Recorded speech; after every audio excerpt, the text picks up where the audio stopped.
Hello, my queen, and welcome, LesBellesDEbene. My queen, if you are listening to this story today, it is not by chance. It is because in this world that pushes you to fight alone, to find everything, to never weaken, it is high time that we remind you of a truth that many have wanted to make you forget. You are not alone, and your light becomes greater when it illuminates another. My queen. What if the true power of a woman was not measured by what she possesses, but by her ability to raise another, in a world where women are pushed to fight for a place, to compete to shine, to do everything alone to be respected? It becomes urgent to remember this. Solidarity between women is not a weakness. It is a weapon, and between Black women, it can become a revolution. Today, I'm taking you to Harlem, New York. It's the story of Adélaïde, a dreamer turned builder, and Maia, a strategist turned swordavian. Two powerful, brilliant Black women who made a simple but courageous choice to support each other rather than judge each other. Listen carefully to this story because it might be like you. And above all, it might remind you that you don't have to carry everything alone. This story is called the Harlem Pact. When Adélaïde, at the Conco, sets foot in New York for the first time, it's with a suitcase full of canvases, embroidered fabrics, and burning dreams. She leaves the kid with mission to offer a worthy platform to contemporary African art. Not a folkloric corner, not a shelf in a souvenir shop,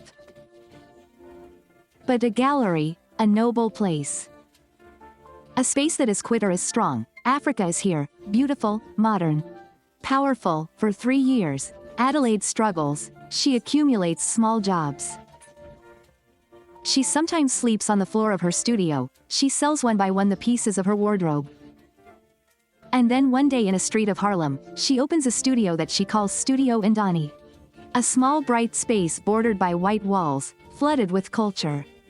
Little by little, African artists from the diaspora deceive her. The curious stop there. She organizes openings, debates, collaborations. She begins to live from her passion. It is at this moment that Francine Maïa, Senegalese, 42 years old. Maia is a Wall Street lawyer, a respected, sometimes feared woman with a sober style and urban intelligence. That evening, she comes across a painting in Adélaïde's gallery. A Fulani woman, gazing toward the sky, painted with an almost mystical intensity. She buys the work, then another, and returns to each exhibition. Little by little, the two women tame each other.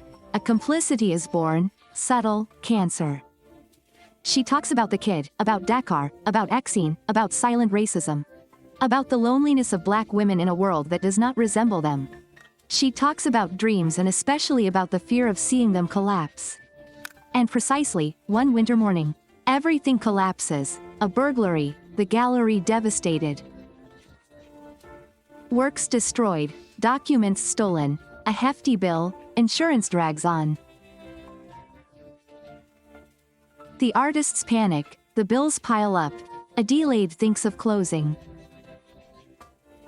But Maia does not let her sink. She mobilizes her networks. She calls, she writes, she convinces. She organizes a support gala in Brooklyn, bringing together entrepreneurs, masons, influential Black women from the diaspora. She goes on stage and says one simple thing: supporting a Black woman who creates is supporting an entire continent. Result: $25,000 collected in 2 weeks. But it's not just a financial victory, it's a rebirth. The gallery is reborn. More beautiful, stronger, and from this ordeal, but a project, this Harlem Pact. A network and an investment fund supported by Black women for Black women. Mentoring, financing, moral, legal, strategic support. She changes lives, she awakens careers, she builds a bridge between Africa, America and all the dreams that we thought were impossible. Adélaïde and Maia become the mayors of a movement. My queen, if I tell you this story today, it is so that you understand one essential thing. In a world that pushes you to distrust yourself, to compare yourself, to doubt other women, you have everything to gain by reaching out. And when it is a Black woman that you choose to help, it is a Story that you repair, a legacy that you raise and a future that you build. The influence of one woman can become the breath of another.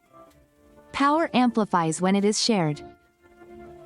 Thank you for staying until the end of this story. God bless you and see you very soon for an even more inspiring story.